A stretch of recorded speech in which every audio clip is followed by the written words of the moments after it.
Good morning. Welcome to Talking in Stations. All right, my name is Carneros. I'm your host today. I'm the CEO of the Bastion. Happy to be here. I have my co-host, Mr. Elise Randolph of Pandemic Legion. Good morning. Hey, it's good to be back. I was traveling for the last 2 or 3 episodes. So I've had to be listening on the podcast. I didn't get to be involved. It was terrible, but I'm happy to be back. Well, it's great to have you back. Thank you. Very much appreciate your help today. And we've got wonderful guests today. Let me start with Mr. Dinkle from Brave Newbies. Good morning, everyone. Hello. Wake up, drink your coffee. Bottom left corner of your screen, let me introduce you to Tytalus Warden from Sturmgrenadier in Black Legion / Fraternity. Hey, good morning, guys. And I wish I drank coffee. It'd be good right now. Oh, amen. It's helping a lot, if I may raise my Stormtrooper mug. And then also, you can't see her on camera, but she's here with us. May I introduce you to Dylana Aivo from Pandemic Horde. Hey, guys. Excellent. It's easy to pick out her voice and out of the voices if you're listening to the podcast. Thank you for joining us. I appreciate it. So we're going to talk, first we're going to go through some news items that have happened this week in EVE Online. Oh yeah, go for it, Dunk. Dunk's holding up his, how many years has this been going? 3 years has this been your petition?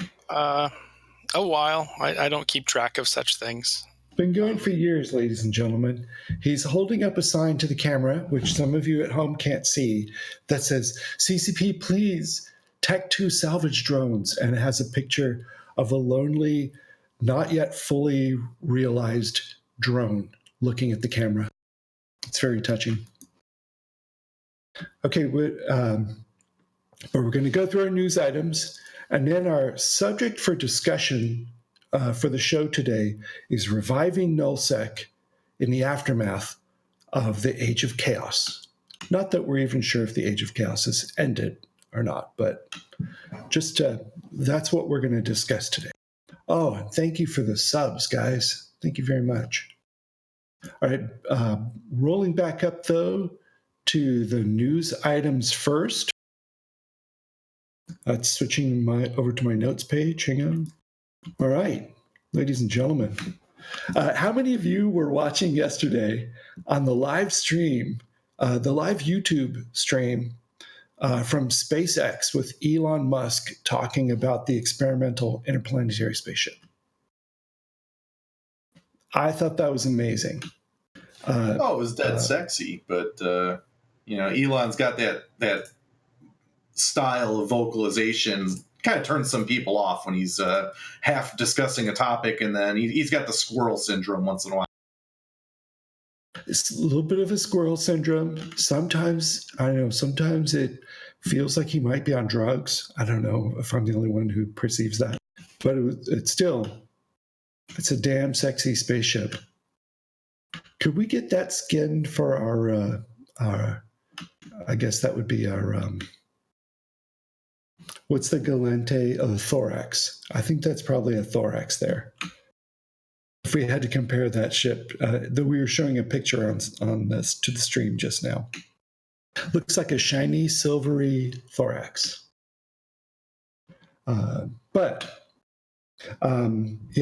So Starship Mark 1 had the two halves joined together. They built it in separate pieces. I don't know if you've ever seen how they build submarines these days. It used to be that they laid one long keel and then built the whole thing out, but now they build it in sections, kind of put some of the furniture inside and then join the sections together. They did that with two halves of a spaceship on Saturday. And that was the sort of reason for getting together and having a press conference and a presentation. I have to thank January Valentine for setting up some of these notes for me because she giggled as she put this in. Starship, this Starship is the latest name for the upper stage of what Mr. Musk has been calling the BFR. The B stood for big, the R stood for rocket, and Mr. Musk never publicly explained what the F stood for.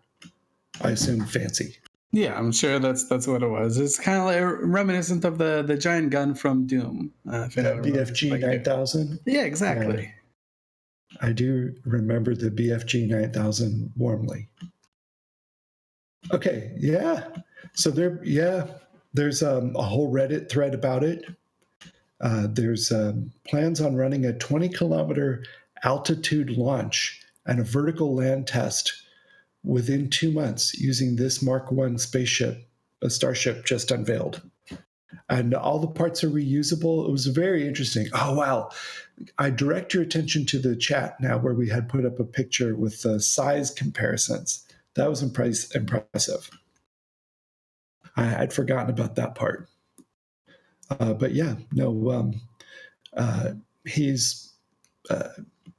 he went off on a whole philosophical thing too about life on Earth and how rare it is, and he doesn't believe there are any intelligent aliens nearby, or he's seen no evidence of it, and he thinks we need to do our best to keep our planet and our species and stuff alive before our sun eventually, millions of years from now, gets too warm for Earth. Yeah, very impressive. I love the comparisons with the Millennium Falcon, etc. I liked part of the discussion you had there is regarding materials and the relative costs of them, and it kind of explains why they're willing to take. I guess some people would say it's such a risky venture to have such stringent timelines and such.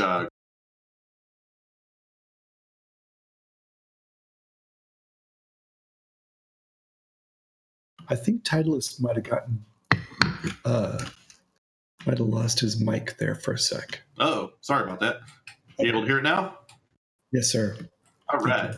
Yeah, I was saying it was interesting to hear some of the discussions regarding the material discussion, using what would be considered relatively older materials because the cost difference just doesn't make it, the lower cost materials make more sense. And of course, if they lose the rocket, they're losing pennies on the dollar.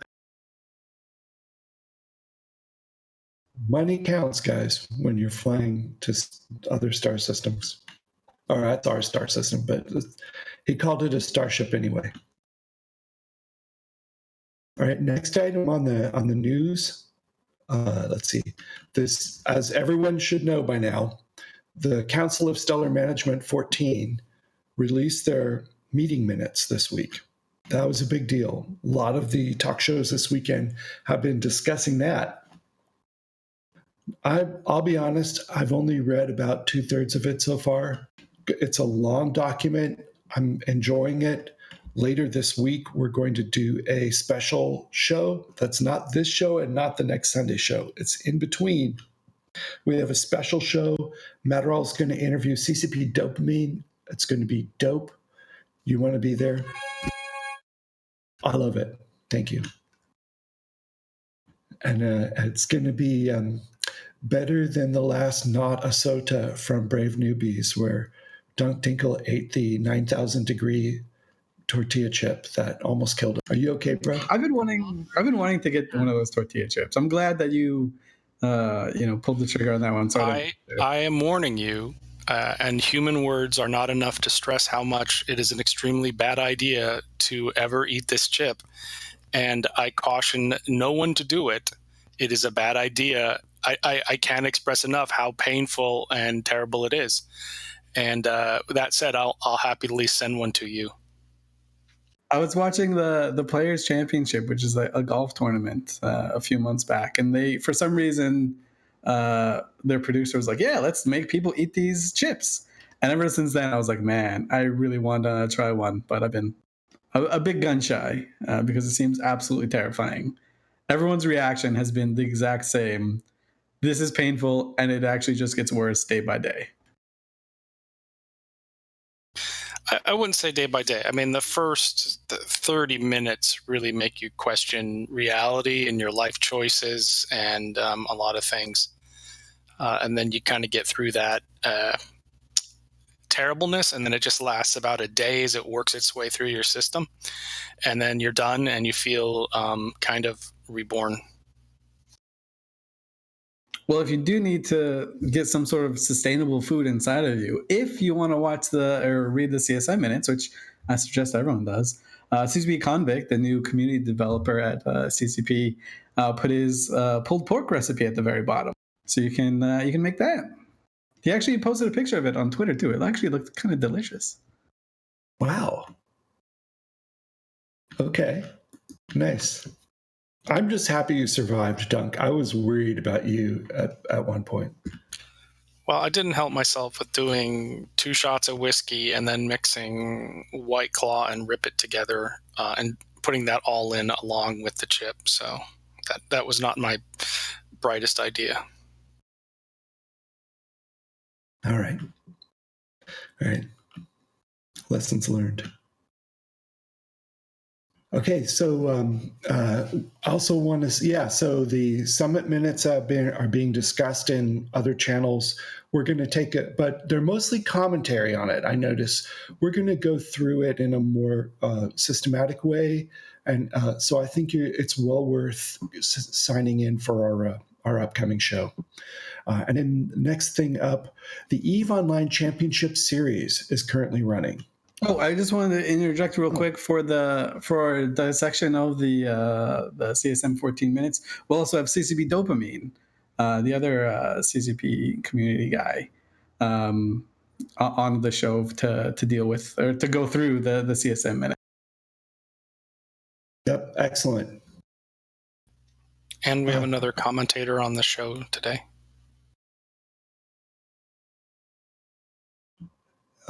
Commentator? What happened? I missed that part. Sorry.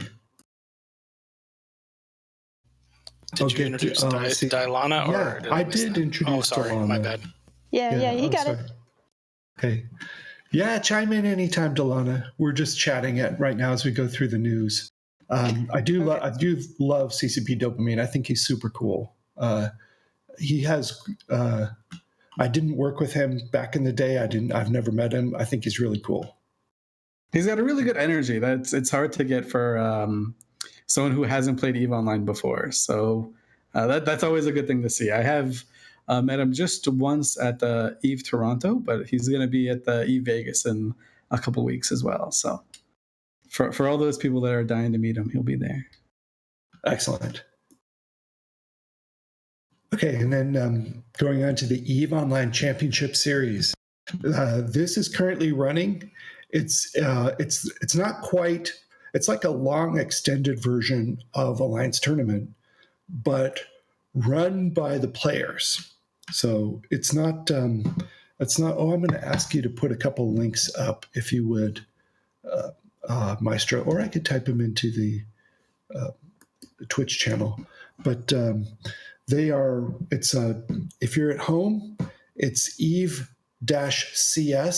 for championshipseries.com is the website. So eve-cs.com, and that will give you the schedule and the standings and more information. And then the matches that are streamed on weekends are on twitch.tv/eve_cs. Currently, the Tuskers have a team called the Piglets that are undefeated. I think that's their. I think they actually have a few teams, but I think that's their like pure North American team. So they've got like an NA team and an EU team, if I'm remembering it correct. So there was like a grudge match yesterday between the EU team and the NA team, and I assume the Piglets are the NA team. Maybe I'm wrong, but it seems about right. I thought it was cute that they named them the Piglets after a small version of the Tuskers. Exactly. Yeah. Yeah. And I'm sure, I love watching AT matches. I'm sure I would love watching these matches too. It's been busy this weekend, or I would have caught them. But this goes on for weeks still. Check out the schedule, the standings, give them some support. They don't get quite as much free publicity as the Alliance tournament does. So help them out, guys. Next up, Fraternity. Fraternity has evacuated Detorid as far as we can see. And can we throw up the dotland map of Detorid when you get a chance? And it's active. You can see Legacy Coalition taking over parts of it, maybe half-ish. So stuff going on there. People moving around. Just want to keep you up to date with that. Any comments from the crowd here on that? Well, it's definitely been a strategic repositioning on some of that stuff. I mean, it's somewhat obvious from what's going on down there that certain relocations had to occur. So we've been taking it in stride. I'm a frat CEO. It is what it is. You keep up the intensity, and good, bad, or otherwise, it's all good. It still fights. It's still. So, do you think, does anyone think that it's has to do with kind of the end of the blackout type thing where people can, capture stations a little bit easier? Like Entosis was never really a good fit in blackout, at least from my understanding of how it was working. It was always like such a pain in the butt to kind of go in and see what's being captured, because you'd have to go to each and every individual node. You could, even if going into a system, it wouldn't be there, and you couldn't even just scan them in case someone was in like a recon or something. Well, remember, we'd been fighting for about 4 months before blackout really hit. So the main issue was it's just such a grind right now. The kind of quote trench warfare of you have to take down Sinojammers. The only way to take down Sinojammers is to take out the iHubs. iHubs are Entosis timers, and they'll be time zone tanked into Fraternity strongest time zones. So it just was a serious grind. Blackout just made it more difficult, but it's just the concerted effort that Legacy put forward that finally started getting toeholds. And then once we anchored a Keepstar, it was very hard to push back at that point when we had a Keepstar to launch from. But it's been really good fights. It's been 6 months of action every day, all time zones, things happening. I hope people have been enjoying it. Seems more like a mop-up operation now, but you never know. You can't predict. And just to remind everyone, like a year ago, the shoe was on the other foot, and it was Legacy about to get pummeled, and we had been losing the war up until ULAX, and that was led by Fraternity. So this is a bit of payback for that. And that kind of gets lost sometimes in the narratives about bad test people. And I just want to, did I read this right? Because I've unfortunately been away from the game for the last 2 or 3 weeks. Did I understand it right that part of the tactical relocation of Fraternity of Winterco, they sold off some of their Keepstars that were already planted to Test and Legacy, and Pandemic Horde is actually being the middleman for it. So like Pandemic Horde holds the Keepstars, and then as soon as Legacy pays the money, they transfer it over to Legacy. Is that how it's working, or did I get totally debated into that? I have no idea about that. I stay out of that kind of stuff. That's probably a Villy question more than a me question. Because that's such an interesting dynamic, right? You've got like Black Legion and Pandemic Legion helping out Winter Coalition, and then Pandemic Horde's not really getting involved, NC.'s not really getting involved, and then Test goes to like their quote unquote enemy, being like, "Hey, do you want to be the middleman to dispute or to hold the keys in the middle of this dispute?" It just shows that EVE Online is not like black and white. There's so much gray all over the place.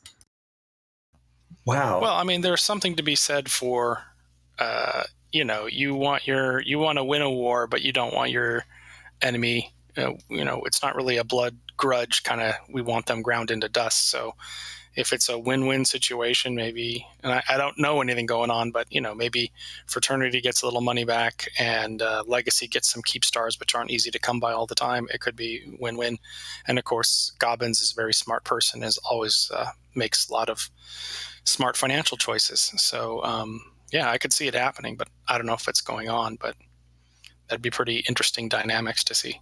Yeah, I think these types of things are always hilarious to me because it happens all throughout Eve's history, where you have these guys who are like, they seem to be on the opposite sides of the spectrum when it comes to like battling it out. Like one guy's like the good guy, one guy's the bad guy. Like they hate each other, well, not hate each other, but they've been fighting each other for such a long time, and then we'll be kind of friends with you in this one aspect. I mean, going back to the drone land days, Horde and Test weren't necessarily enemies for a lot of that. It was mostly indifference or mutual friends that they were supporting, or mutual enemies that they were fighting against. It wasn't an A/B relationship. There was always a middleman for a lot of that due to the amount of space. Yeah, the relationship in this whole Winter Cove versus Legacy thing is such a weird little quagmire because just because everyone's like doing their own thing a little.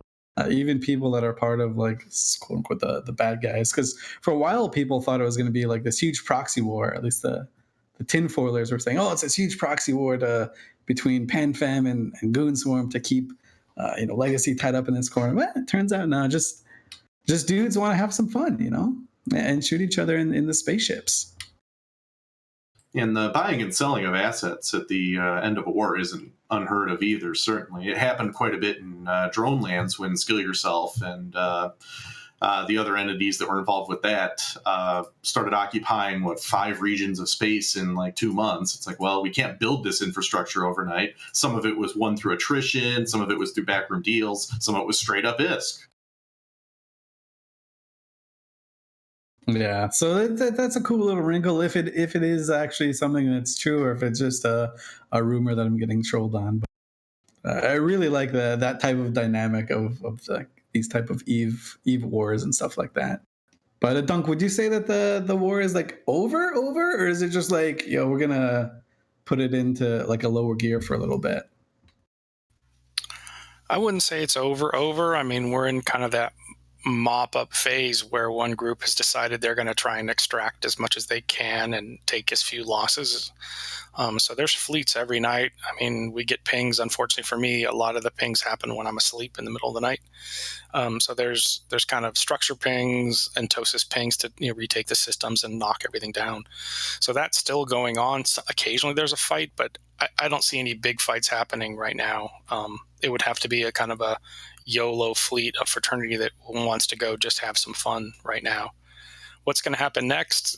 I have no idea. I'm more involved in kind of the logistical side of moving the new kinds of sinos into place, the new kinds of ships to do the sinos, getting liquid oxygen where it needs to go, fuel, all that kind of stuff, which is key to kind of not really glassing an area, but to rebuilding an area, if you will.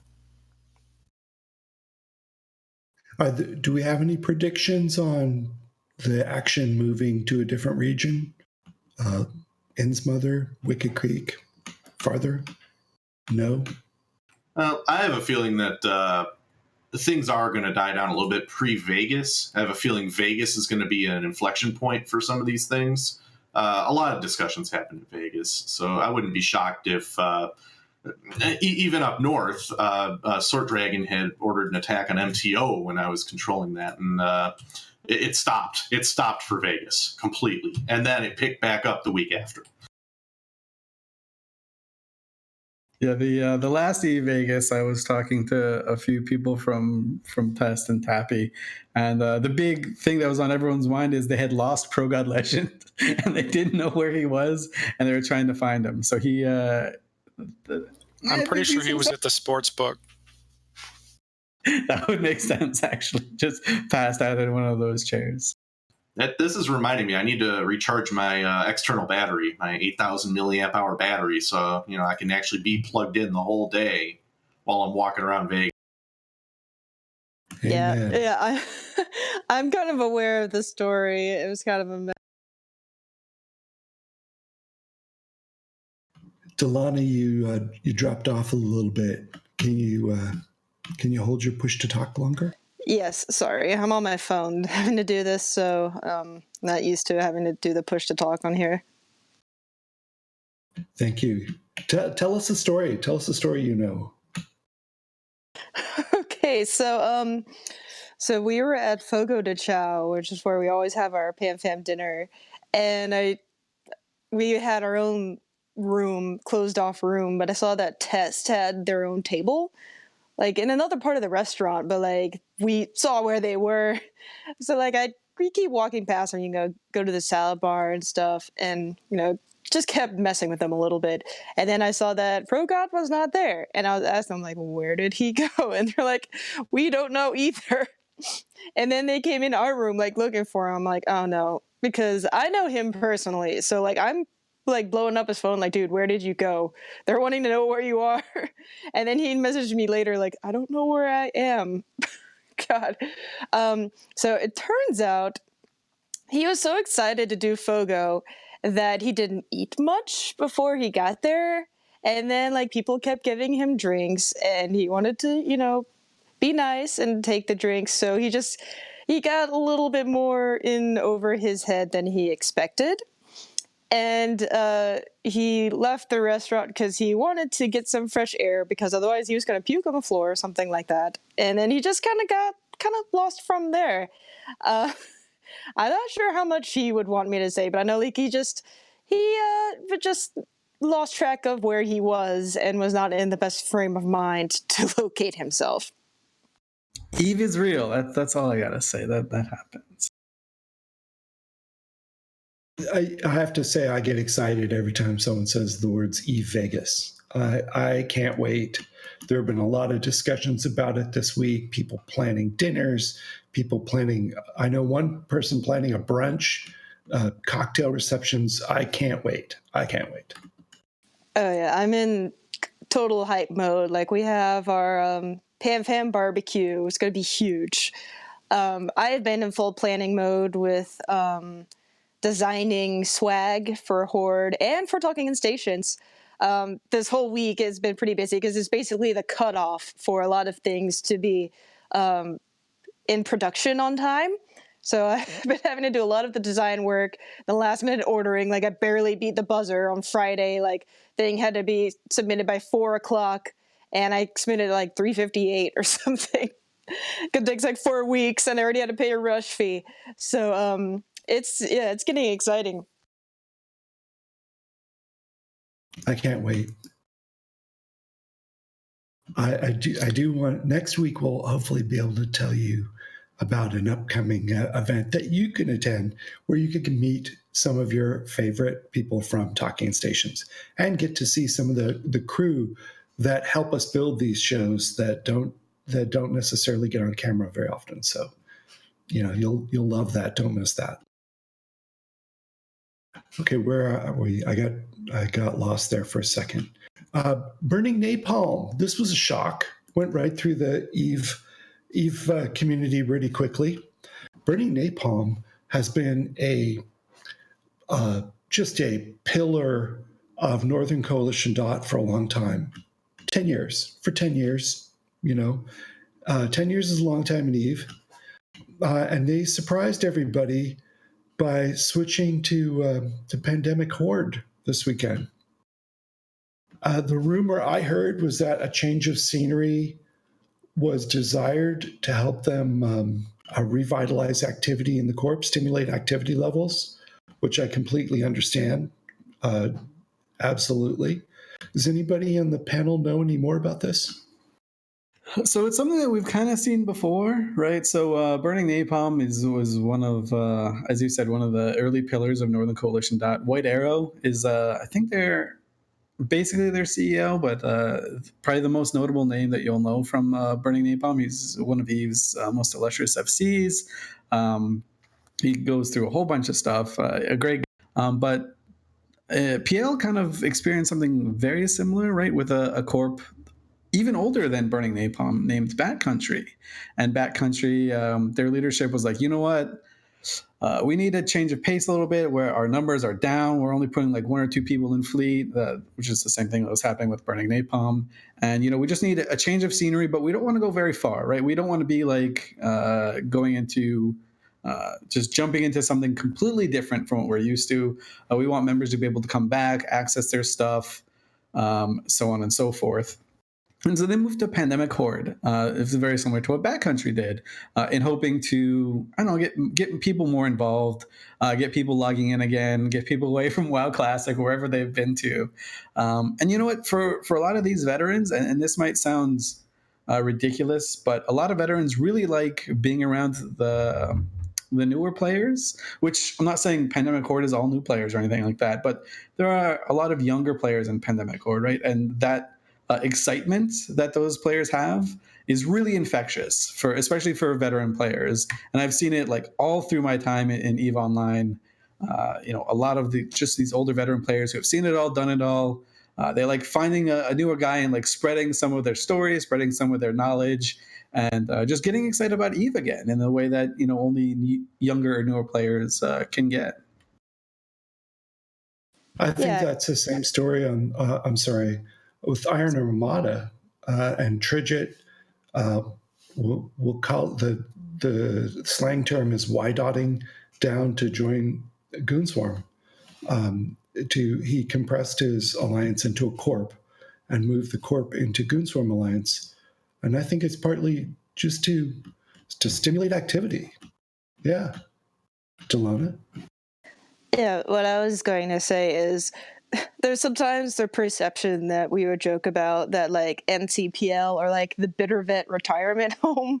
It's like where people that have played for so long that just like burn down on playing completely and just complain about the game and then just play other stuff. I mean, I know there's still like some active people, obviously, but I guess, yeah, if they were looking for somewhere to really kind of get some more action, get some more activity.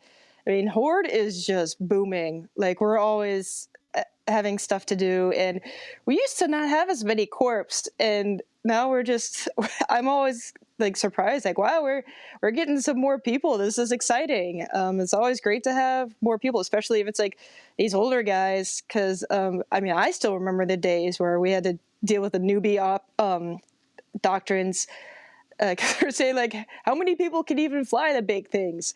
But now, I mean, we've been around for a couple more years, and yeah, always doing more stuff, and it's so fun to have more people now.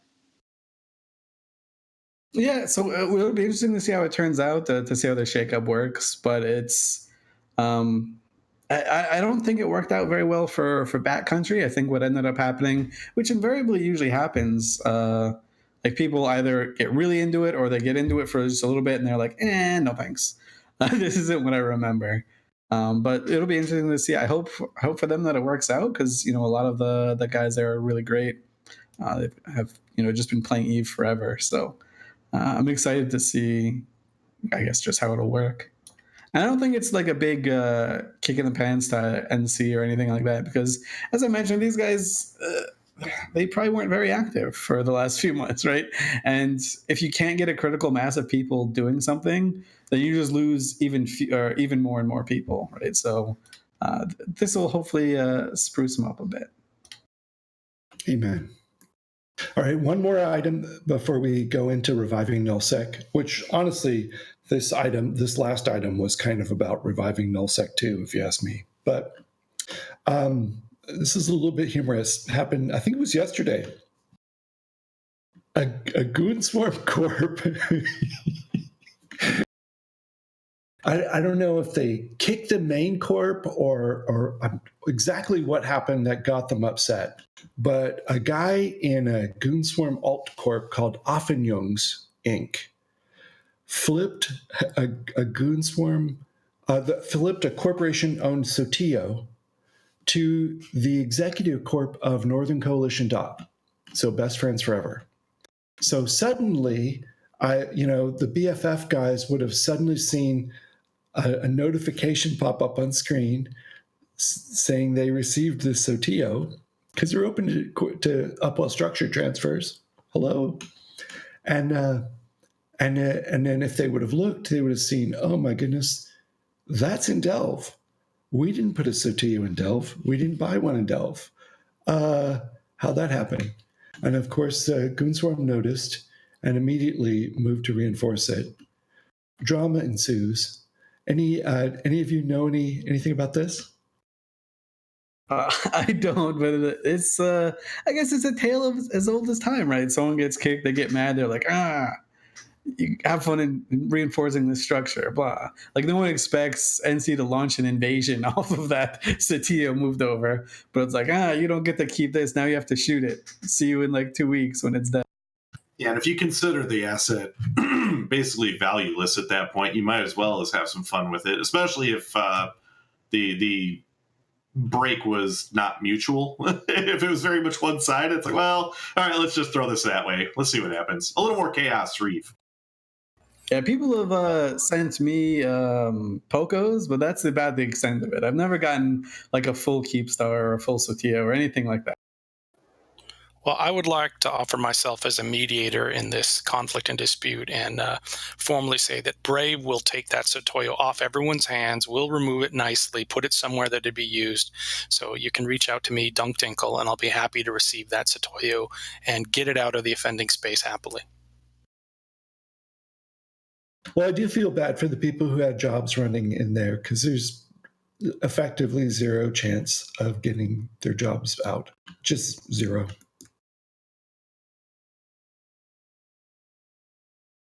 It actually looks like a few capitals died on the Satio because it got free ported by NC, I guess, as soon as they got it or as soon as they know what would happen. So people were kind of basing off there. I know there's a group that like lives in Delve. They're like unaffiliated, but they're grouped with everybody. There's people from Horde, NC, just all over the place. And so they kind of hunt and delve and make that their thing. So they apparently had a little bit of fun over with using that Satio as a little free port, baiting people on it who didn't really know that it changed ownership. So I think they killed like 2 or 3 caps on it already. Yeah, because the important thing is it was free ported to everyone except goons. Yeah, there you go. Yeah, I should have made that clear, but yeah. I had heard except Imperium. I don't know how specific it was, but yeah, it's definitely been adding to the intrigue out there. I didn't go over and look at it. By the time I heard about it, it was already reinforced. But sounds exciting. It's always good to have a little excitement going on. And there's always hostiles in Delve. There's not a time of day when there are no hostiles in Delve. So you do something like that, and yeah, there's going to be someone around who'll jump in on the party. Oh, just to clarify, it looks like they've got a Rorqual, a Minakawa, and a few Nidhoggers at the YTECO new NC Dots free. Nice, Mazel Tov. All right. Yeah. Okay. So let's go. Let's go to our main topic for today, which is Null Sec and recovery. Here's why we're bringing this up. From what I can see, Null Sec has not returned to pre-chaos levels of activity. It's coming back up a bit since the lights got turned back on by Concord and the blackout ended, or at least ended for now. But we haven't snapped back to pre-chaos levels of activity in Null. And that includes both ratting, mining, PvP, logging in. Peak concurrent users are not what they were 6 months ago, etc. How are first of all, do any of you are any of you seeing this too from where you are, and or have any comments about that before we talk about how to fix it or what we can do or what CCB can do or other things? Well, I can give you what we're actually seeing as far as data-wise, if you're interested in that. Yes, sir. Well, basically, we run stats on what's obviously happening in Brave and more widely in Legacy. And from what it appears to us, we kind of tried to take it the Sunday before Blackout ended to the Sunday after Blackout ended. And those stats basically show it was like a stop of the loss. So we stopped dipping, which we had been seeing week after week. So we didn't see like in 1 week everything hop back up. I think today's stats, which would make it 2 weeks to try and be comparative Sunday to Sunday, will be pretty interesting, I think, for everyone who's monitoring those stats. So that's good that we've stopped losing people.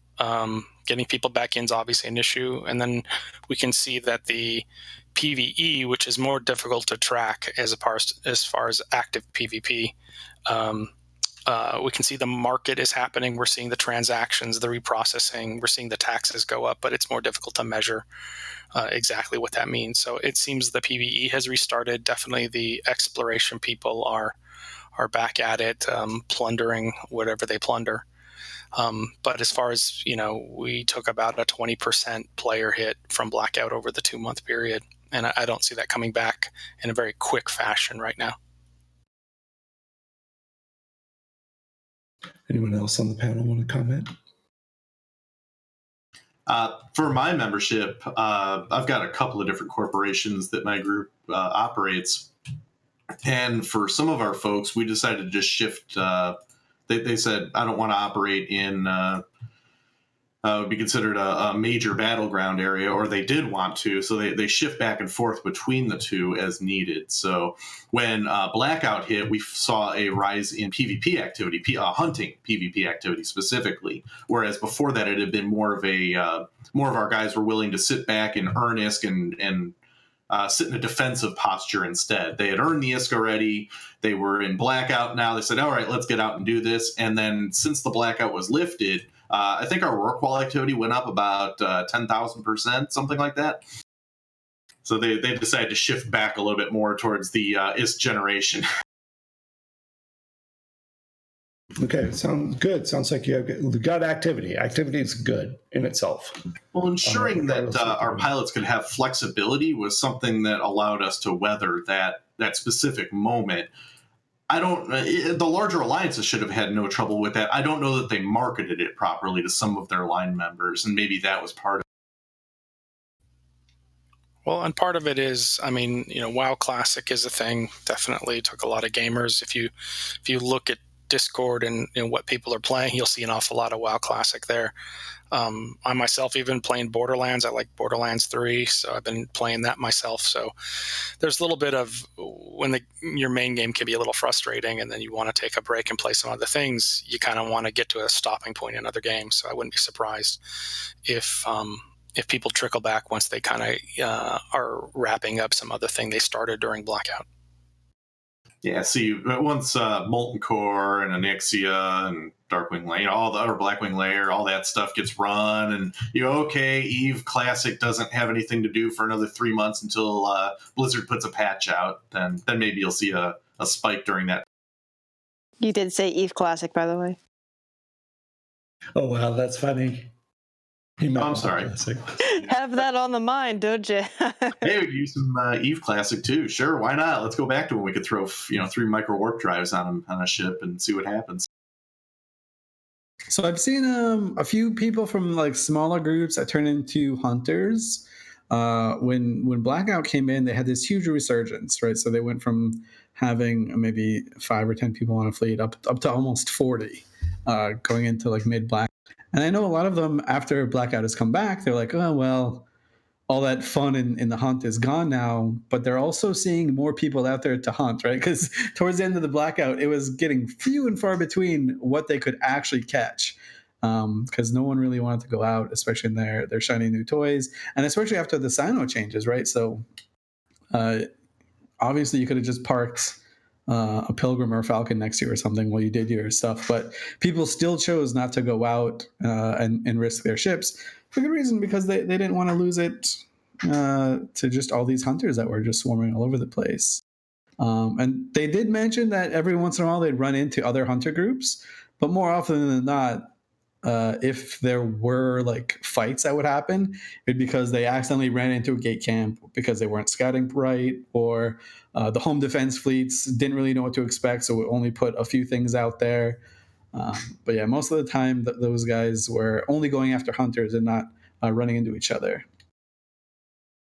So those guys, a little bit, they're still trying to recover a bit, but I think they had 2 months of feasting. So we'll see how they recover. It did seem to be a little bit broken in terms of gameplay wise, where you could just live in a wormhole or use a wormhole, roll it to any region you wanted to, and then go out and catch people before there is any home defense that could catch you. But there needs to be some sort of middle ground. I know these guys have said, hey, maybe like 30 seconds of not seeing me in local or something like that.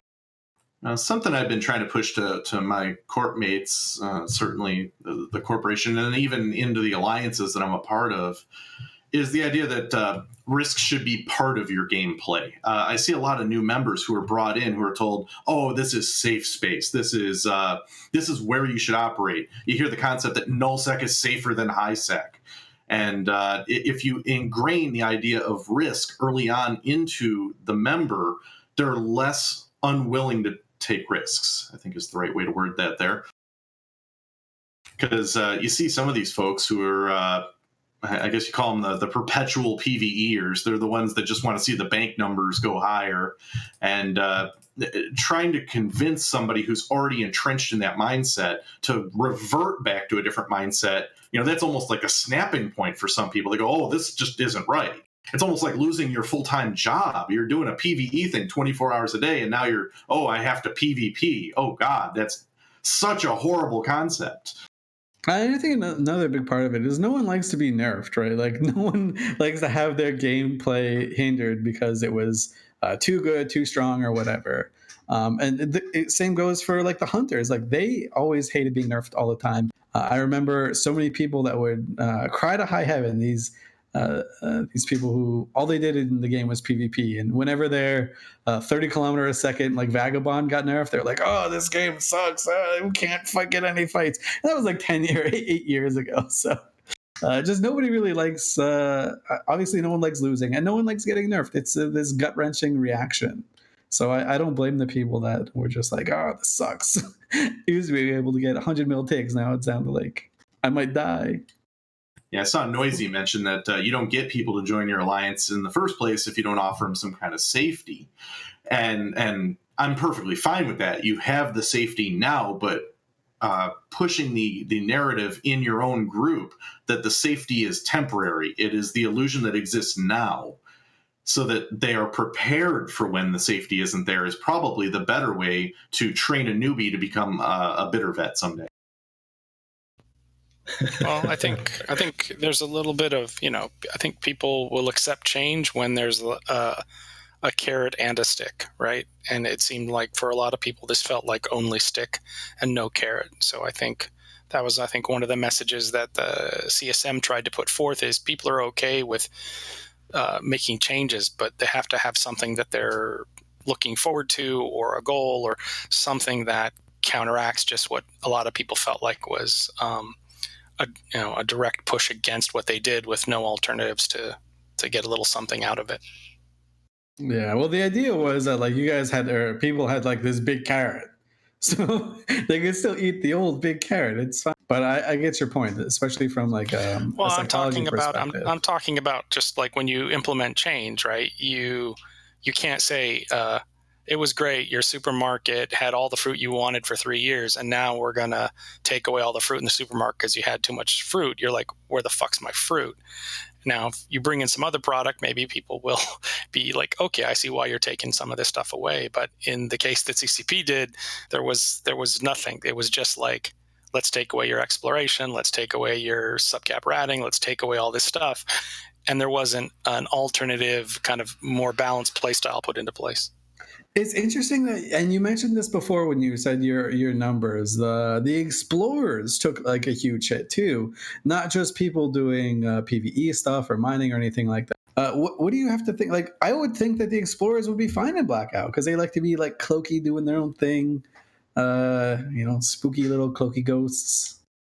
But no, they were just like, screw this. I'm an explorer, so they'll probably people in chat and podcast comments can take me apart, but they fly fairly blingy ships to do higher end sites, and they don't have any defense. So when they're doing the cans or whatever it is you exactly do in the Explo site, someone could sneak up on them because there's no local.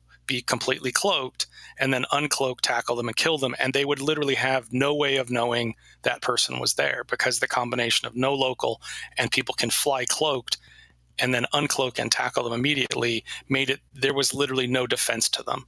And so they felt that they couldn't, with no counterplay, have a successful thing.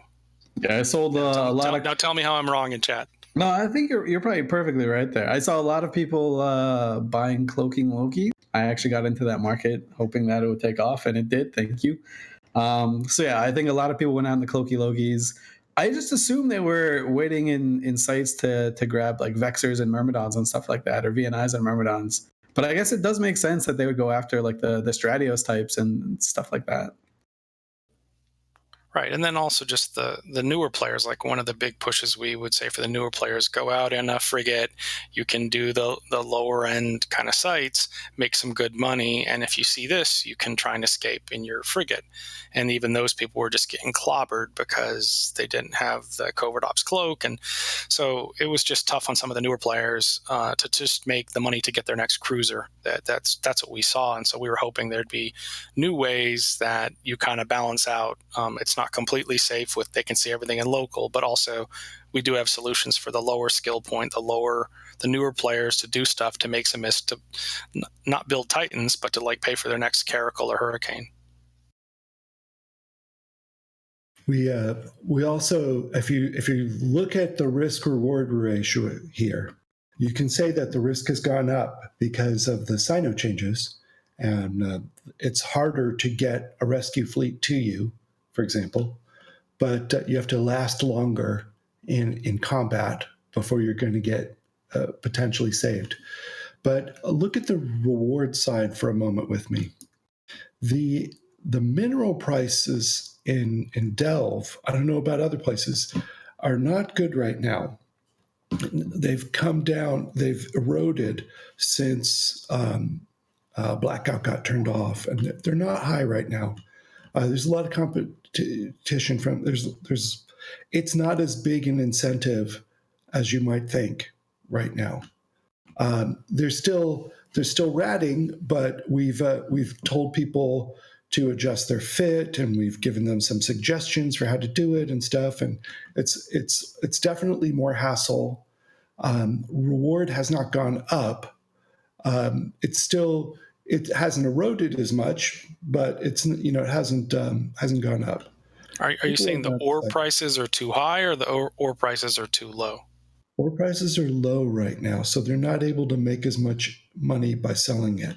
And supercap, so a lot of people used to, when that happened, they would just build supercaps and build caps and try to use that to use up their ore and sell that, and those aren't very high either.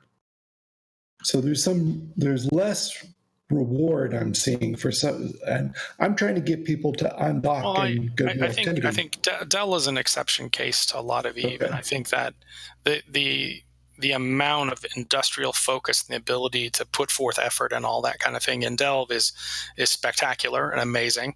But I don't know that it reflects the rest of Null Sec about what's going on there, because that is something that Goonswarm has focused on, and they've created this very low price for ore. The rewards I'm talking about is, if we want to increase risk in Eve, which is I think something everyone kind of agrees upon, I'm saying the reward for increasing risk should also be commiserate in some way, so people feel like what they're getting out of taking on more risk is a little bit more reward. And that's something I think all the CSM agrees upon. I think Olmeka's in chat. I think he agrees with that. I think that's the kind of reward I'm talking about. The ore price in Delve is always going to be low because you guys have such a strong, focused industrial effort. I would love to buy ore at that price. One of the interesting things is, I think CCP was actually on the same page as what you mentioned with the CSM and stuff like that. But I think their view is, well, you had all these rewards for so long, so you just have the surplus of reward that you can deal with, and we'll come up with something later on. One of our 20% things will come on at some point. So I guess they didn't expect people to have the reaction of, hey, where are my rewards now? It's not okay to say, hey, I had a lot of rewards like a few months ago, that's not going to sustain me moving forward. So I think that could be, and that might be off here, but I think that's where the difference was between the player base, the community, and what CCP felt. Right. I think it's pretty clear from the minutes that CCP did the blackout to see what would happen. They knew there'd be frustrated people and they knew there'd be happy people, but they wanted to see for real what would happen. And they did. And I think what everybody in the community is looking for now is what's next? Like, how do we take that information? How do we take those learnings and put them into the game in a way that kind of gets the best of what blackout brought and avoids some of the worst of what blackout brought? So I think everyone's looking for like what's next right now. Well, you were at the CSM Summit, which I think was your first, right? So congrats on that. They had an unpaid 4-day business meeting. Yeah, it was great. With like a 10-hour flight, so it was even better. But they had just started looking at that data and just starting to dissect it because it was pretty fresh at that point. Do you have they like said anything to you guys about what they got from that data, what they gleaned from it, or I guess anything non-NDA'd that you can give us on that, or is it just they're looking at data, TM side? I really can't go more than what's in the minutes. You know how the confidentiality works. I mean, I think, like I said in my post that came out right after the CSM Summit, there are a bunch of smart people with a bunch of interesting ideas at CCP. They definitely have a lot of things that they could be doing. The CSM gave ideas, feedback, all kinds of things you could imagine of that. It's really about execution right now, getting the resources assigned to execute some of these good ideas. They'll be able to make some big change. That's the real question I think that the CSM has, and I think the wider community is about execution as opposed to anything else. Just a gut reaction from you. I'm not saying break NDA or anything like that. Do you think the Chaos Age is over? Or are we just kind of like in the eye of the storm? Like, is there more chaotic stuff coming? Or are they going to do, after the reaction to this chaos, are they going to do like little tiny chaoses, like just little ones? Just your reaction. I think that the things didn't go as they expected, right? And so now they're kind of rethinking. I think you see in the notes, especially the session with Hilmar, he has some very high level ideas about how game design should be done and how Eve should work. And I don't disagree with them right there. That's the thing. And then you have people in forums and everything, and they're talking at a very 5 more power grid on my Vigilant or whatever it is, right? And in between is where we need like the operational connection to be, right? And so there's special people, the game designers, the design directors at CCP that need to convert the, Mount Olympus, Mars kind of discussion to, my daughter's calling. Need to convert that into actual game design and implement it, right? So my gut feeling is they have everything they need. Jeez. Tell her everything they need. I know. They have everything they need to do it. It's a matter if they decide to do it, and they've got a big focus on NPE right now. So I'm hoping that we get the first round of NPE stuff deployed somewhat soon. That's my daughter. All right, I'll be back. Go for it. Take it. But let me ask you guys for some advice for a second. So I've got moonfracks that in my group that are shared public moons. I can't get my guys to undock and even mine them. Some of them are in Fountain, some of them are in Delve, and I try putting it in the Alliance message of the day. Free moonfrack, just come here and mine it. Okay, some of them are getting mined. I'm not saying none of them are, but some of them I just can't. Now, it's not obvious looking at a moonfrack how valuable it's going to be. That's not something that's transparent to users by CCP game design. I'm not sure what that gets you, but they designed it that way. Do I just ignore that and keep fueling the Athenors and keep gunning them again? What would you say? Well, for my guys, I've always pushed the idea again that risk is part of the reward. So it's the individuals that I have who go out and perpetually mine these things. They're expecting to have a loss periodically, so they factored that into their financials. Even though they're more financially focused, they believe those numbers should occasionally have a dip as they lose ships or drones, mining drones, that kind of thing. Well, I say drones, whatever, the excavators. And it was the culture that I built them with that makes that the changes in reality, I guess I'll put, the chaos, the pre and post chaos stuff. It really shaped how they viewed that, because they just said, oh, chaos is here. It's like it's day 2 now. Oh, chaos is done, and we're back to being able to see local. Now it's day 3. Like, it doesn't matter. It's just another day. It's another set of circumstances, and they play through it. As for your specific question regarding should I continue refueling, I think you should look at what you're refueling, not necessarily whether or not you should. You may need to just tick back and say, oh, you know what? R16s are hot right now. R32s are still garbage. R64s, of course, are fire. So you refuel the 16s and the 64s, scale that back, maybe offer a more personalization service, maybe let them rent the moons themselves. I don't know how you operate it specifically, but we've offered if they have a little bit of skin in the game, like if they purchase the rights to the moon, it will get mined, and then that filters into your economy, and then that makes it come full circle. Dylana, what do you guys do? What would you do? I mean, I'm not as involved with some of these things for Horde. So I don't do a lot of the mining stuff, but I don't know. I feel like we do some of the similar things. Are you seeing people come back after Blackout, or did you even see people leave Blackout in the first place in Horde? From what I could tell, I did some ops, and it still seemed like, people were still showing up. We just always, insisted, you guys are covered. It'll be safe. Like, it's fine. You can still come out.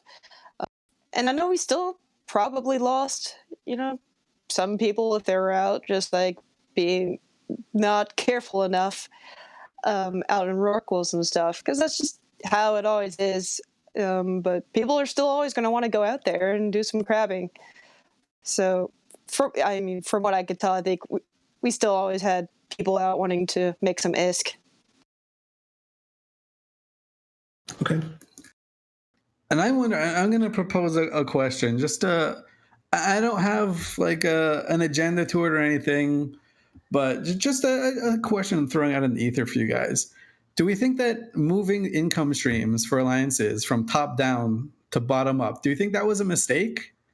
After we've had so many years of it being top down, and having tech moons and just moons that alliances would control and then sprinkle money down to their members, as opposed to having ratting and mining and all this stuff to get people in space, but then just taxing on top of that. So that's what I mean between top down and bottom up. Do we think that was a mistake, transitioning from the top down model to a bottom up model? I'd say absolutely not. It got individuals involved, and it showed where very strong leaders had a bit of a stranglehold on the rest of their group, and those groups started to fracture when the money wasn't being held. Like you mentioned, the tech moons, the R64s, the Dispro moons, that kind of thing. A little bit of fracturing occurred in groups where they were intentionally top heavy because of entrenched leadership. So I think it was trying to shoot those moons, though. I enjoyed them as a catalyst for combat. Yeah, I think it's much better to have something like the way moon mining works now than the way it was in the past. I'll get quite passionate about that if I have more energy. But getting the individuals in your group involved in kind of generating the ISK for themselves and the alliances is kind of in the middle ground between completely top up or top down, top up, whatever you want to say. It's a middle ground because most groups are doing some sort of taxation or rental or something in which the individual person doing the work is getting paid, and then the people who at the top of the organization need alliance level funding, they're getting paid as well. So I think it's a great middle ground. And at the emotional level, it makes people care about the space they live in, feel some investment in why they're holding this moon, that kind of stuff. And I know people like these fights over passes and all that kind of stuff, but it led to the same kind of cartels that led to lack of fighting over things in the past as well. So the reason I ask is because it does seem like a lot of people, from what I'm hearing, just from different areas of the game, they keep saying over and over again, we miss fighting over an objective for a reason, right? So I can't send 100 people over to disrupt your moon fracking because you'll just not frack it, right? And you'll go do another one or something like that. Where back in the day, and a lot of it is these people having rose-colored glasses. If they want to, they could just shoot your moon, reinforce it, and then force you to show up within between 24 and 32 hours. Like, you had to show up, or you would lose it, and you'd lose a significant amount of money. Changed. It's changed from fighting over the moon to fighting over the iHub. So you go and reinforce somebody's iHub, they kind of have to defend that, or they lose all their upgrades, a bunch of stuff like that. And as we saw in the war with Winterco, the fights over the iHubs would be thousands of people in subcaps just duking it out endlessly. So I find it's shifted from the kind of let's fight over the moon to fight over the iHub, but it's still an objective. It's still a big negative thing if you lose that iHub. And just playing devil's advocate, again, I have no agenda here. I was just talking about this with a friend of mine, and we were wondering what the implications were. But it does seem, moving it from the bottom up, and this may just have been a coincidence at the same time, it made people group up a little bit more. It made these super cap umbrellas the way to play, right? So, and Goonswarm and the Imperium, they nailed it, right? They hit the nail right on the head, and they saw the best way to play, the most optimal way to play, and that's shove everyone in a region, put like a super capital umbrella, so everyone there can just prosper, right? But it does make people clump up, and as you mentioned, it fighting over iHubs, you're talking about 1,000 on 1,000. That's a pretty big fight. And a lot of people, at least a lot of PvPers, they don't like the 1,000 on 1,000 fights, right? They'd much rather take a 200 on 100 or like 250 on 150 type of fight. Are these people just like dinosaurs that are playing games?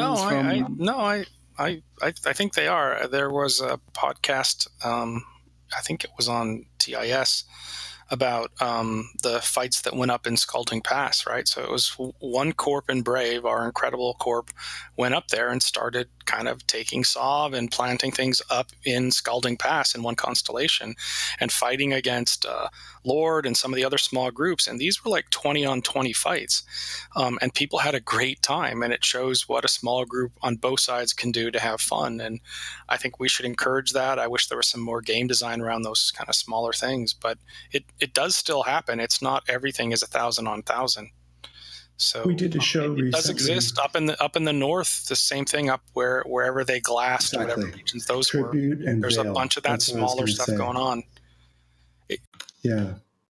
What can we do to get the let's call it the Tribute and Veil model, where these smaller groups are interacting with each other? That's not that's like an anomaly in that section right now. You don't see that in whole other chunks of Null Sec. You can fly through chunks of Null Sec that are just empty right now. What can we do to encourage that to spread to more places? That's tricky because let me open up the CSM minutes to make sure something's in the. Well, that's good that you don't. Your next call isn't Hilmar making you come back to Iceland. But the tribute thing, that's literally just a handful of people saying, I just want to fight. I don't need money. I've got my own personal war chest, and my players all have this personal war chest. We don't live in this space for the stuff in it. We don't really rat or do anything like that.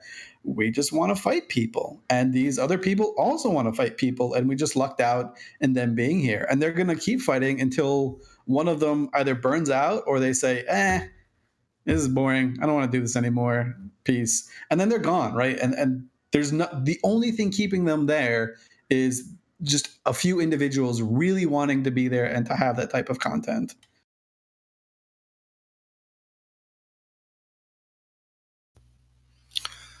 Yeah, it's people have to be self-motivated. I mean, in every group. Yeah. Last night I was in comms, and the guys were all bored that their gate camp wasn't catching anything, and I had this crazy idea that you have to actually leave home and go roam somewhere else and go try to kill people in their own home. And I think someone has to take the initiative in every group to go create the content. So if people in smaller groups want to go do something, go take somebody's solve in some place, and someone will show up, and there'll be fights to be had. Yeah, leadership is in part marketing. You got to sell the idea that we got to go across the street. You got to sell the idea that we need to build ships. You got to sell all these different ideas that sometimes are conflicting, and that's the leadership in each. Well, the problem is, and I'll push back a little bit here, doing something like having fun in tribute with groups that are like you, that's something that people were motivated to do, and they did it. But by all accounts, and I'm not saying they're bad or anything, I think what they're doing is amazing, and I'm glad Kendar is back. But in this, if you take like a big picture view of the game, they are technically playing it wrong, right? And I'm going to get a lot of flack for saying this because they're not playing it wrong. I like personally, if I were to be active again, I would be in that type of scene, right? But when you compare it to someone like the Imperium or Legacy or PanFam, those people, the way they play is amassing them a super capital armada that can just crush everything else in its path comparatively, right? So if PanFam went to tribute, that fight would be over, and those people wouldn't be able to play there anymore. They would just have to leave. Their only reaction would be to leave, right? So how do you motivate someone to play a losing strategy? Well, I don't know that it's a losing strategy. I think there's so much space, so much room, so much places to go and do stuff. I think that there's opportunities everywhere. And I know people don't like the super cap umbrellas, and I can't speak to everyone's reason for, quote, crushing everything in their path, but I can speak to our own groups. And as you, Elise, know well, better than probably anyone, is Brave has been kicked out of many regions because we weren't able to push back. And so a key driver for us is the defensive ability to push back and hold the line and not get kicked out of a region. So, from my group's perspective, we're building our industrial base so that we can't be kicked out, right? And there are groups that absolutely could kick us out, but we want to be able to hold our own in a fight. And that's our motivation. It's not global dominance. It's not galactical emperorship. So I think that there is some reasonable expectation that you can build a super capital force for defensive reasons.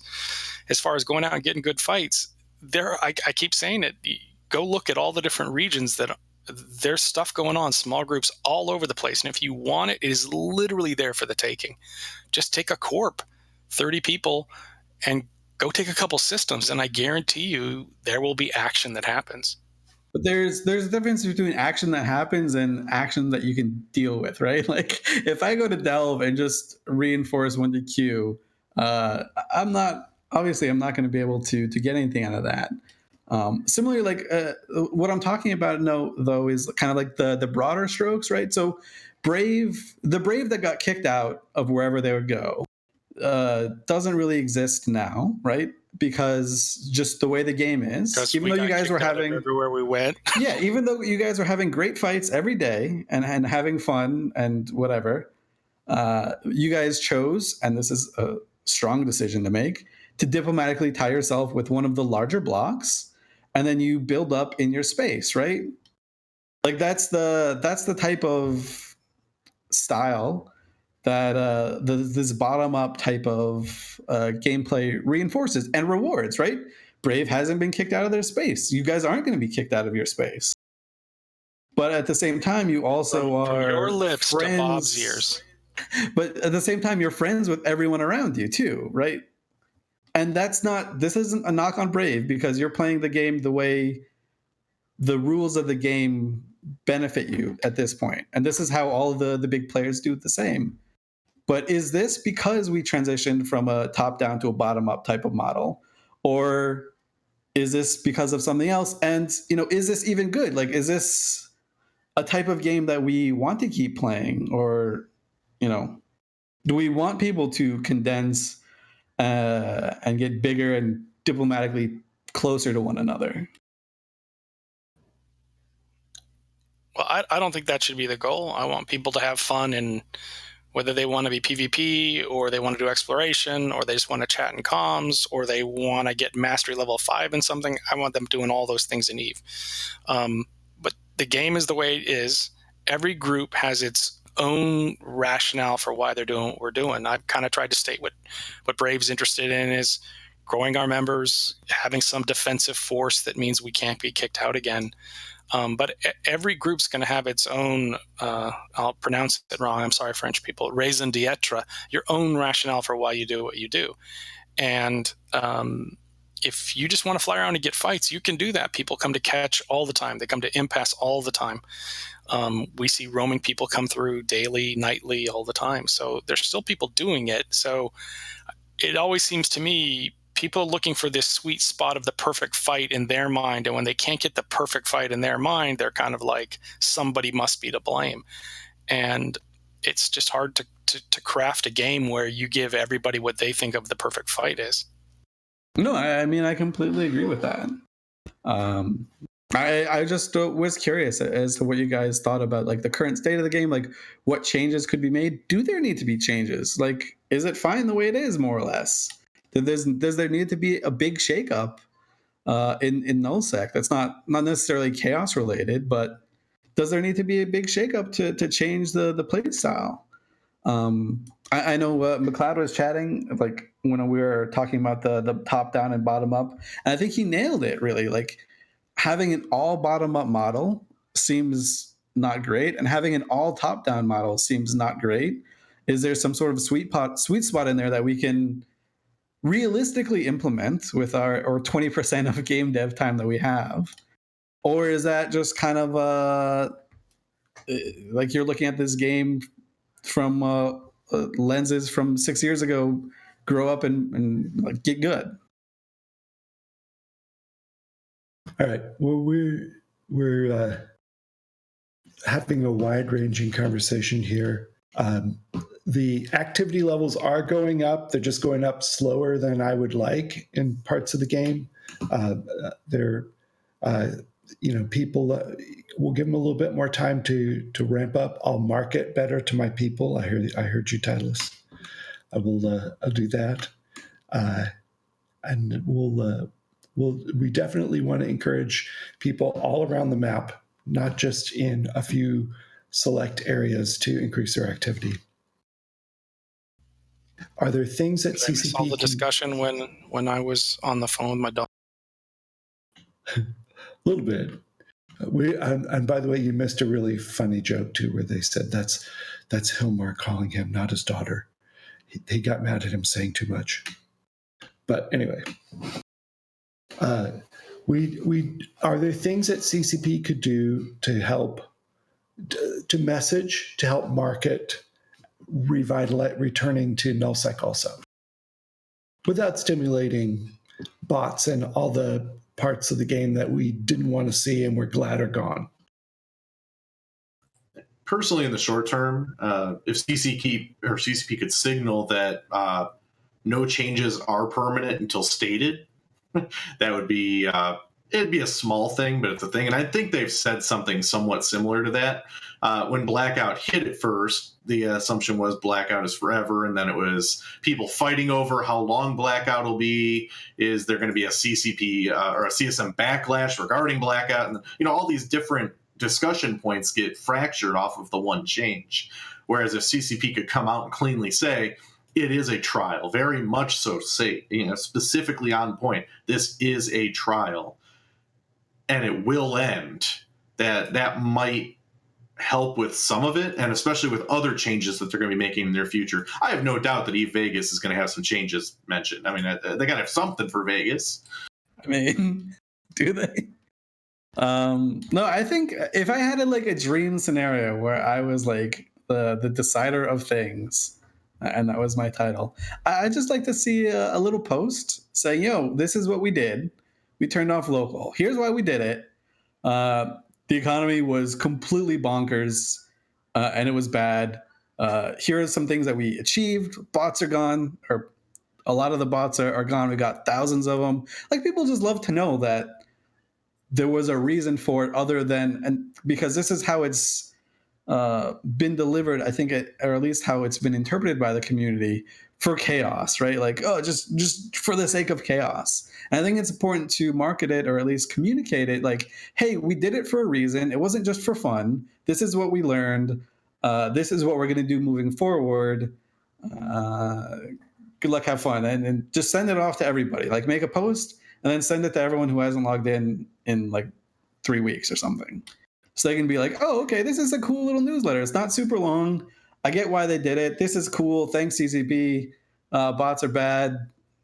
Stuff like that. I'm glad you guys learned, blah, blah, blah. Just that. And I think it's pretty simple.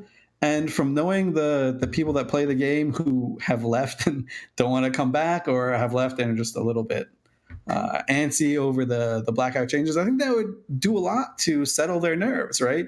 You don't have to cater to the people that are raging on the forums or on the Reddits or anything like that. Just get that middle ground of people who don't really talk that much.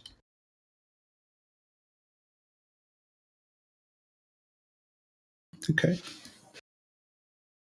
Yeah, unfortunately, there's one area that CCP can't touch on, and they really can't adjust this at all. They have no way to communicate and resolve a specific item, which is that if you lived in a particular lifestyle and the lifestyle changes for what you perceive to be the negative, there is nothing CCP can do to adjust that other than to pull the Band-Aid. I mean, they do it, and then you either stay or you don't. They can't. I don't think CCP has the communication skills necessary to make the statement, this is for the better for you, when you feel like it's a negative. They can't do that. Your leadership has to do that. Yeah. And we've seen some pretty negative leadership comments on Reddit, on specific talk shows, various podcasts that are incredibly negative towards CCP, when really CCP can't make the statement that it's almost like they're shifting the blame to CCP when it's really the leadership's responsibility either. I mean, they could identify and say, yes, this is a negative. Go ahead and say that because it's a negative. But then say, here's how we're reacting. Don't just dump. I mean, what's the point of just throwing a 10-minute word dump out there? Yeah.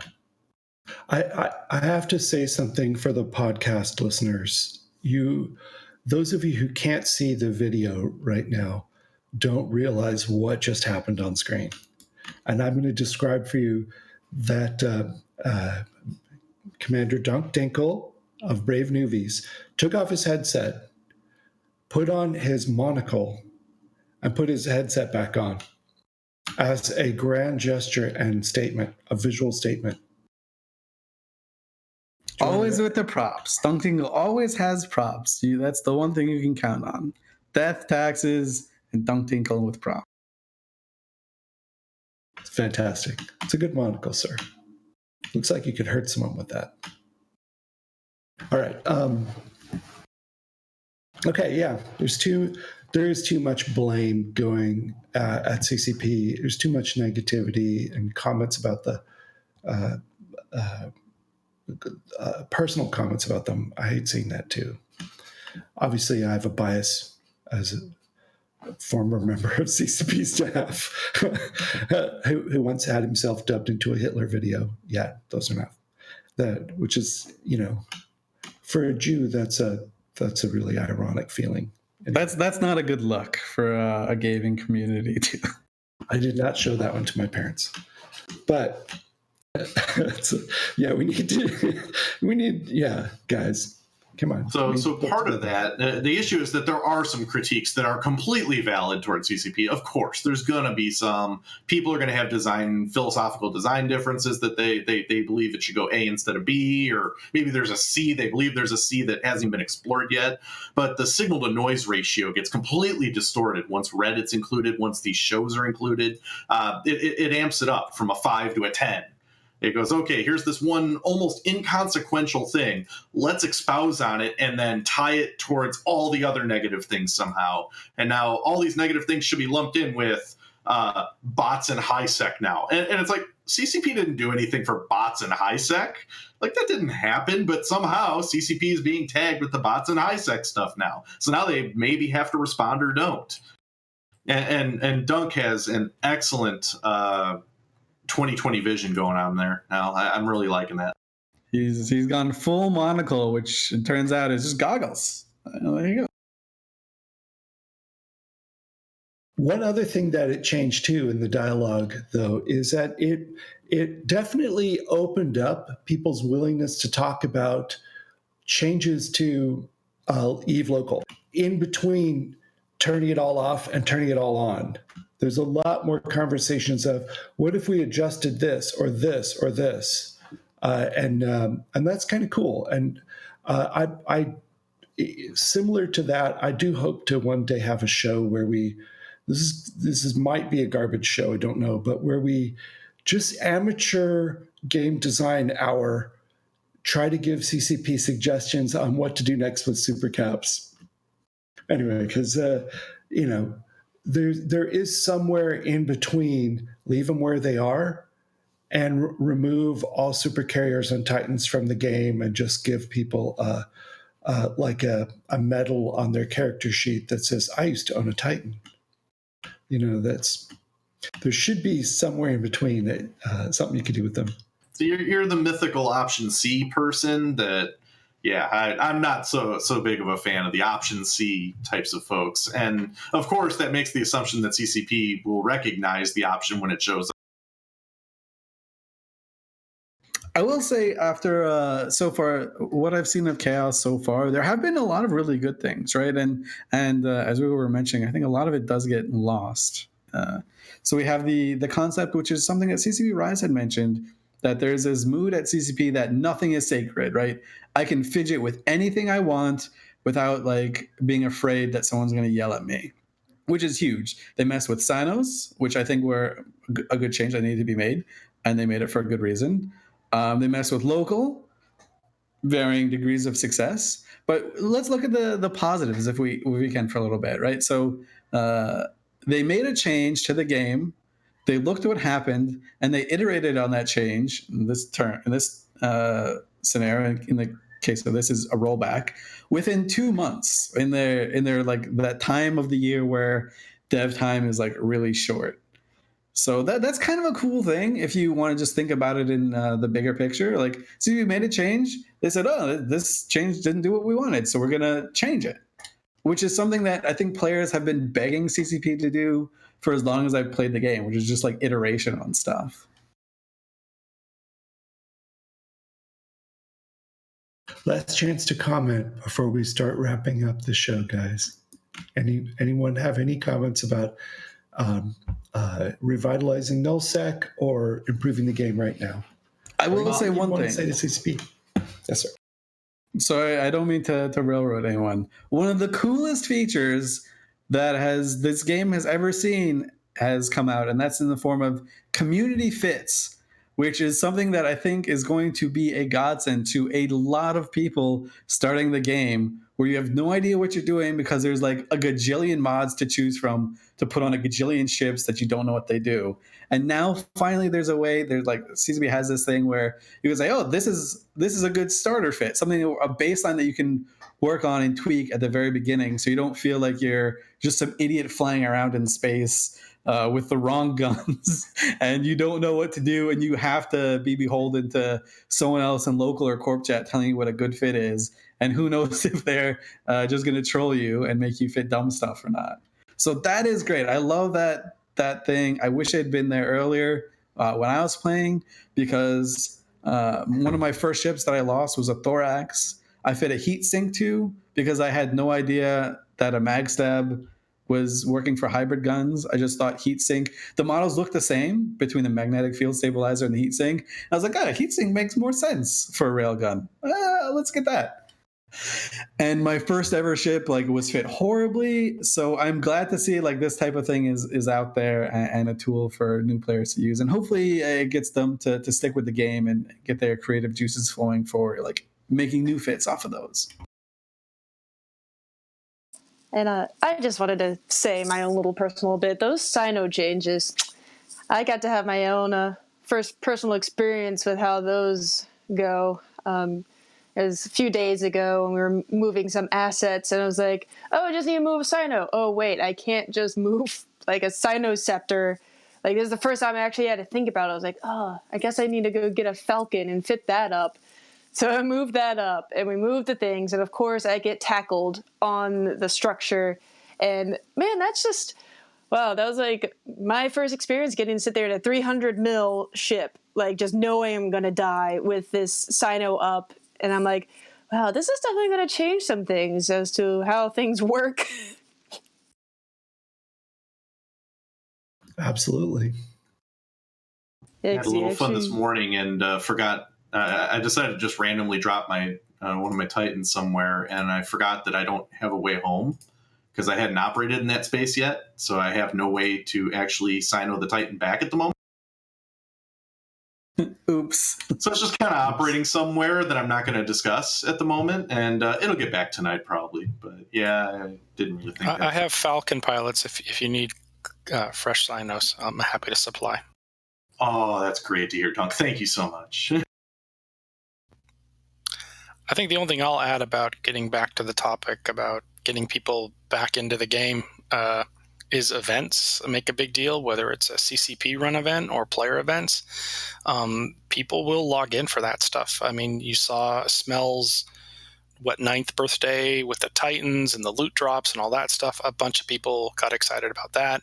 In our group, we have what's called a Pirate Day, and a bunch of the Legacy people participated, where friendly fire is encouraged, and even the Titans were weapon free on whatever it could find that wasn't in their fleet. And so player events and CCP events definitely are things that people will log in for and get a little bit of re-energized about having fun. So having events, it makes a difference. It's more than just come back and shoot or come back and mine. It's we're going on a capital roam, or any kind of event you can do really makes a difference to people. Give them a reason to log in that day. We did a little PvP tournament just in our alliance yesterday in Fountain. That was really cute. I liked it. Yeah. All right. Thank you very much, guys. Let's go ahead. We're going to do two things. We're going to go around the room. If anyone has a tip or something you might not know about Eve, to tell our listeners, and then we're going to do a couple closing announcements and close out the show. I will go ahead and go first on this and give you guys a moment to talk. And this tip is really for a limited selection of the people in the listener group. Sorry. This group is for corporation CEOs and alliance CEOs. So, and this has to do with declarations of war. And a little bit has to do with the user interface in EVE Online. Hang on while I move my notes over closer. Okay, yeah. If you want to declare war on a corporation or an alliance, you basically have to get a link to their group in a chat window, and you right-click on it and you say declare war. It's a very empowering moment. It feels like you're actually doing something, anyway, as a leader. And then the client says, okay, let's verify that we got the right folks that you want to get, your war target. You don't want to get this part wrong. Okay, just saying. Then the next thing is it tells you is it gives you, and then it asks you to declare which structure you want to use for your war headquarters. This is new if you haven't done this in months or years. So you pick your favorite structure. And then it gives you this long piece of text that might as well be the end user license agreement, and no one's going to read it. That tells you exactly how war decks work. I'm like, really? And you click next. Okay, anyway, you go right through that. And then when the war deck clicks, when you get it, you'll notice a build starts immediately into your wallet. And you go, oh, it's a war bill. All right. So your first impulse is, this is paying the war bill for the war. I need to do this. No, that's not what it is. That is, you've actually just paid the war bill out of your wallet when you clicked next. That bill is for the second week of the war. Yes, they give it to you at the same moment, and there's not a lot of other feedback in the interface about being at war. So, I mean, yeah, there's this thing in the upper corner that no one doesn't notices, but it doesn't do anything new for having just added a war. It was already there from the previous war. But you just got a bill, so you think, oh, I have to pay that. That pays for the second week of the war. So don't do that unless you know you want to go 2 weeks. And if something happens and you lose your war headquarters on the second day, or they surrender or anything, you've already wasted all that money for the second week. So just keep that in mind. Do not pay the bill. Stop and look at it, think about it. Wait till you really need to. And also keep in mind that if you're an alliance leader, every CEO in your alliance, in every corp, and every director in every corp in your alliance, in my case, that's 62 corps, they all can see the war bill. Any of them see it. Many of them may think, oh, that's a bill, I have to pay it. They don't read what they're paying. They just click, pay everything. And they pay your war deck bill for you. And they extend the war week after week after week. You have to explain to them, dude, that's an alliance bill. Please don't pay the alliance bills. I've definitely been guilty of that. Anyway, so that was my long-winded, very narrow, probably not a very good tip. Be careful, don't pay bills. Anyone else have something that the listeners might not know? I think it's be careful, pay the right bills. Yes, sir. Well, here's my tip for if you are transporting very high-value cargo. So assuming you have an Instadock at the location you're going to, you set your destination for the location. So when you enter the system and you have any concerns, let's say it's JITA or Amar or even a hostile system or any place where you want to make sure you dock immediately, as long as you've set destination and you manually hit warp into your Instadock, if you then, while you're in warp, turn on autopilot, what'll happen is the docking procedure will take place on the server tick as opposed to you having to click a button. And so it's probably the most safest way to dock in a station without other people having a chance for you to be locked in any way. So it's for high value stuff. If you practice it a few times and it'll keep your blockade runner from getting blown up, that kind of thing. Yeah, that's a really good one. It even works in places like JITA, so you don't get like suicide gang too. So my tip isn't necessarily a tip. It's just like a kind of a preference for a setting that many people may not, especially newer players, may not be aware of, because it has to do with how the game looked in the first 10 years. And I think this change was made like probably 5-ish years ago, where they redid the inventory system of EVE Online. But anyways, if you hit escape and go into the general settings tab in the middle under station, there are some checkboxes. One of them at the closer to the top is add hangar tab, or that's not a word, add hangar tab to the station panel to show ships and items. And what that does is it on the right while you're in station, if you hit the hangars tab, it'll show your ships and items in that little built-in frame over on the side. So you can go through your items and go through your ships And I think it's a much better way to go through it than going through the inventory system. I prefer it. And I had a question about that the other day from someone who had returned to the game from a long time away saying, I can't access any of my ships. How do I do it? So yeah, there's that. It's just an easy setting, really fun to have. Maybe it'll make your organization a little bit better. Anyone else? I like that one. That's really good. Yeah, I remember back in the day having to manually anchor that over there. That was way, way back in the day before they had a button. Yeah. So I got 2 items. The first one is going to be a security-related one. I'm a security. I do a lot of security. I write security software, and one of the big things that popped up this week, it was in Pandemic Horde, had a couple of folks asking questions about some of the CSM stuff. Somebody brought up two-factor authentication, said, well, why isn't this in EVE yet? And I had to link them to the article that's several years old now that says, yes, two-factor authentication exists. It is around right now.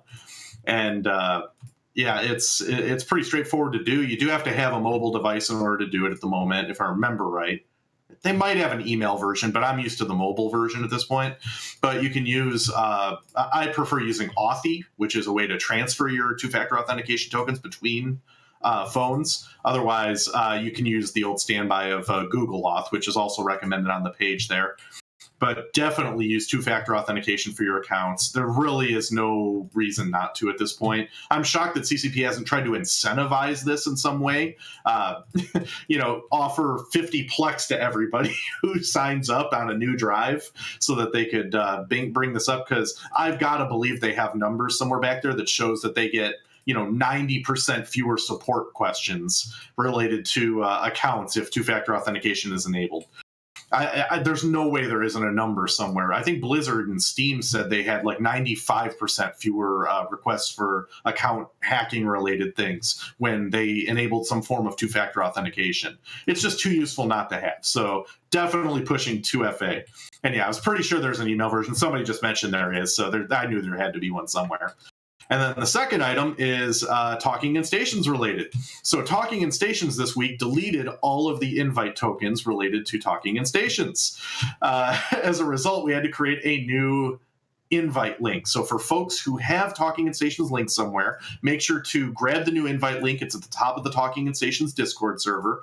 And then in addition to that, we also have a new onboarding process, which is also related to security. There were some bot-related issues, rogue bots that are sending out undesirable messages. So as a result, when you first join the Talking in Stations Discord server, you now have to prove you're not a bot. And the way to do that is to type a very basic message that is mentioned in the message of the day in that channel. So you just have to read the message in the channel. So like a paragraph long, at the end of it says, type this to proceed. We've already had 3 people screw it up. So I figured I'd mention it here and just say, yes, you must actually read to the end. Just type it's like 8 characters. Just type it in, hit enter. You will be given a permission that will prove that you are not a bot. And then you can start interacting with us on Talking in Stations Discord.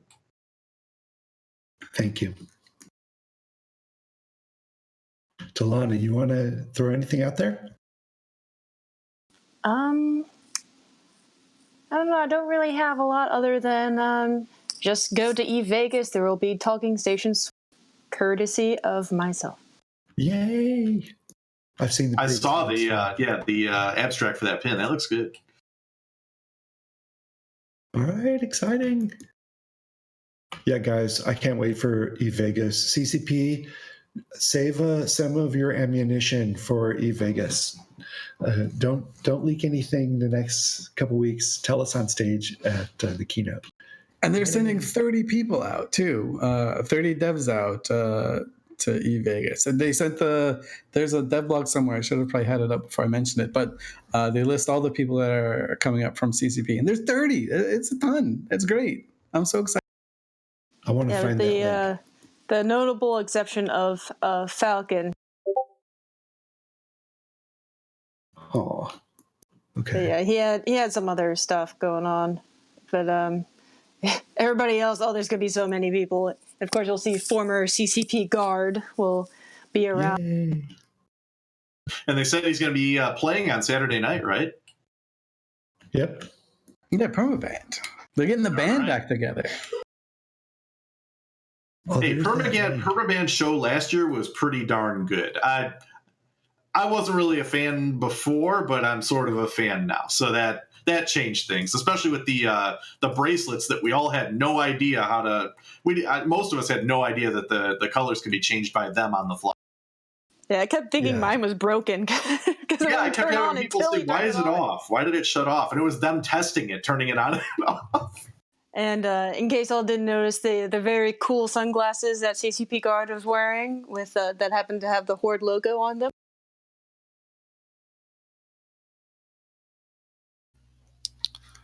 Well, I'll also say, if you can't make it to eVegas, there's lots of meetups all around the world. I think Paris is coming up. EVNT is coming up. There's lots of local community where just 5 to 10 to 20 people show up. And I really encourage people to go to local meetups, meet other EVE players while we can feel these big rivalries in-game about I'm with this and you're that. To everyone else in the world, to everyone who's not an EVE player, we're all exactly of the same space nerd, space tribe. So you will have fun meeting people that play EVE, whether you know them in-game, whether they're your enemy in-game. Go in real life and meet people, and it really will invigorate you about the game. Oh, yeah, with your enemies, it's great. My very first EVE Vegas, which was actually one of the first official EVE Vegases instead of just the Goonswarm meet there. I met Lazarus Telraven, and we became besties. And he was in like the enemy alliance of Goonswarm Federation, and I was in Pandemic Legion. So, as Dinkle says, like if this is your first EVE meet, or if you're considering it, or if you're on the fence, you should go. You're gonna have friends. You're gonna meet people. They're all nerds just like us. It doesn't matter if they're in Goons, Tappy, PL, Horde. Pretty much, there's really good camaraderie between all those groups. I was surprised at my very first meet that people weren't more like, "Grr, I am part of this group. I don't like you. We're not going to talk." Everyone's just like, you play this game that I play. Yeah, let's have a drink. Let's have fun. Let's go out to do fun stuff. Even better than that, they're not, "Grr, I'm part of this group." It's, "Hell yeah, I'm part of this group."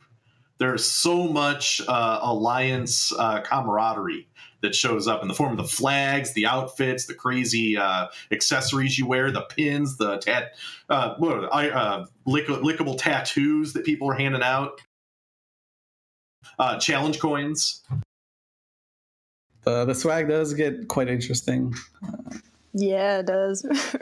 And quick note, even if you can't make these big meetups, you never know where all the nerds could be. Like, I never expected this many nerds. Like, I'm in Louisiana, and we have our own local group. I would have never expected this many nerds to be in the South. And even just so much as, like, hey, we're going to go to this bar on Saturday. You also go hang out. And we get, like, a decent little group going, and it's just so much fun. And then, like, we can get to the point where next year we're actively planning our own, like, trying to get a big meetup in EVE New Orleans. And we're going to come out with some more details about that eventually. But yeah, even like you can have your smallest little meetups are so much fun. And maybe you can even get to some big ones, but just keeping an eye out for that. Nerds are everywhere. All right. I'm excited. Ladies and gentlemen, if you aren't getting enough talking in stations in your life, I want you to know there's a morning show Monday through Friday called Today in EVE Online, hosted by Matterall. And that's right around 1500 UTC each morning. Morning to me on the West Coast, and Matterall, morning for Matterall too. Also, keep your eyes open for special coverage of the CSM14 Summit minutes. Matterall's interviewing CCP Dopamine this week. We'll get that out for you. Should be very worth your time. Thank you. Also, please watch for more of our videos on youtube.com/talkinginstations. We have a hub there. You can see the video versions of these shows posted. You can see Dinkle's amazing EVE Meetup pin collection. He's got more decorations than a Christmas tree. You'll be really impressed. You can also, of course, catch our podcast in all the places where you normally get podcasts. Big thanks to our supporters on Patreon, Twitch TV, and even YouTube.com. Thank you again. That's all for this episode. Fly safe.